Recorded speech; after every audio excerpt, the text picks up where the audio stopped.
نہیں زائد نہیں، جو پہلی ہاں پہلے نماز کی جو تکبیر تحریم اس میں تو ہاتھ باندھیں گے، اس ہاتھ باندھیں گے، اور اس کے بعد ہم پڑھیں گے کیسے کہتے ہیں یہ ثنا پڑھیں گے، ثنا پڑھیں گے.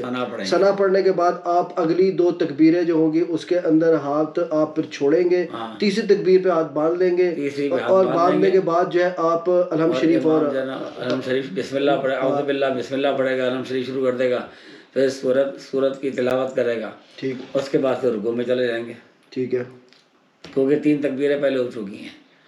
پھر رکوع کیا، سجدہ کیا، باقی اور نارمل طریقے سے. پھر جب دوسری رکعت کے لیے امام جب کھڑا ہوگا تو دوسری رکعت کے اندر جو زائد تکبیریں کہی جاتی ہیں وہ شروع میں نہیں کہی جائیں گی، وہ قرات ختم کرنے کے بعد کہی جائیں گی. اچھا.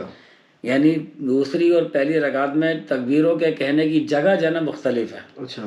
پہلی رکعت میں جو 3 تکبیریں کہی جا رہی ہیں سورہ فاتحہ شروع تکبیر تحریمہ کے بعد ثنا پڑھنے کے بعد کہی جا رہی ہیں، ثنا پڑھنے کے بعد اور سورہ فاتحہ شروع کرنے سے پہلے، ٹھیک ہے، ثنا اور فاتحہ کے درمیان میں ٹھیک ہے 3 تکبیریں کہی جائیں گی. پہلی 2 میں ہاتھ چھوڑ دیں گے، تیسری میں تکبیر کہتے ہوئے ہاتھ باندھ دیں گے، پھر سورہ فاتحہ شروع کر دیں گے.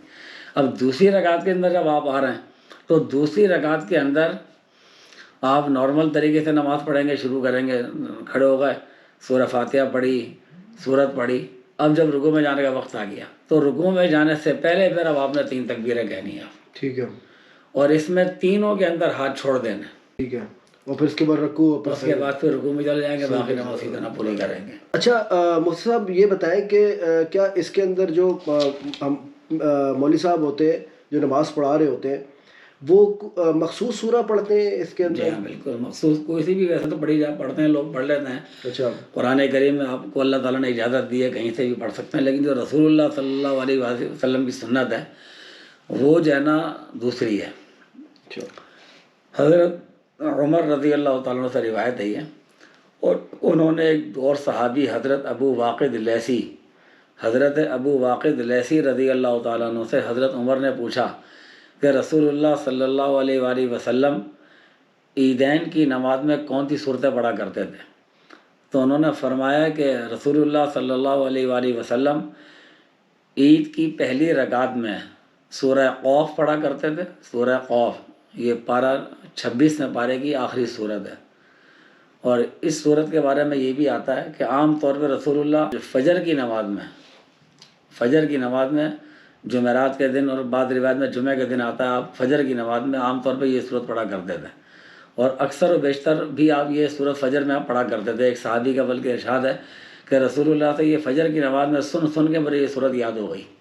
تو عیدین کی نماز میں حضرت ابو واقد لیثی رضی اللہ تعالیٰ عنہ کہتے ہیں کہ رسول اللہ صلی اللہ علیہ وآلہ وسلم عیدین کی پہلی رکعت میں سورہ قوف اور دوسری رکعت میں سورہ قمر پڑھا کرتے تھے. یہ 27 پارے کے اندر ہے، سورہ رحمان سے پہلے.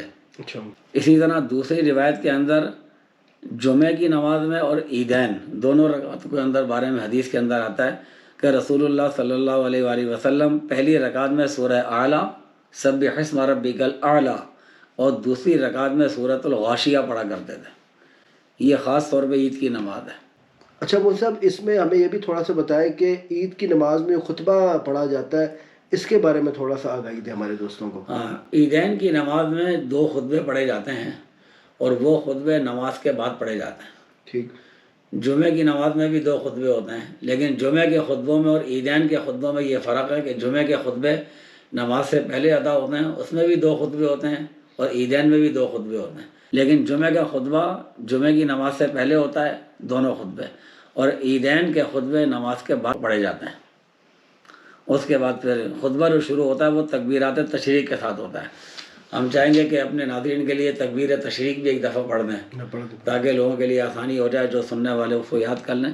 تکبیر تشریق یوں پڑھی جاتی ہے: اللہ اکبر اللہ اکبر لا الہ الا اللہ واللہ اکبر وللہ الحمد. اور جو عرب یہ پاکستان میں اس طرح پڑھا جاتا ہے، ہندوستان بر صغیر میں، اور جو عرب ممالک میں وہاں پہ اس طرح پڑھا جاتا ہے. اللہ اکبر 3 دفعہ بولیں گے، اس میں واو کہیں پر بھی نہیں آ رہا.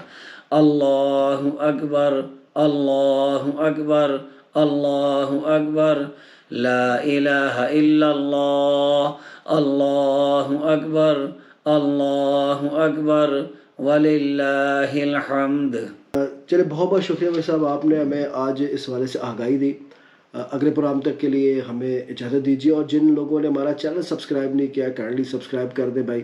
اب وہ پتہ ہے کہ اس سے ہمیں سپورٹ ملتی ہے اور ہمارا چینل آگے بڑھے گا، ہمیں کام کرنے کی بھی موٹیویشن ملے گی۔ بہت بہت شکریہ، اللہ حافظ۔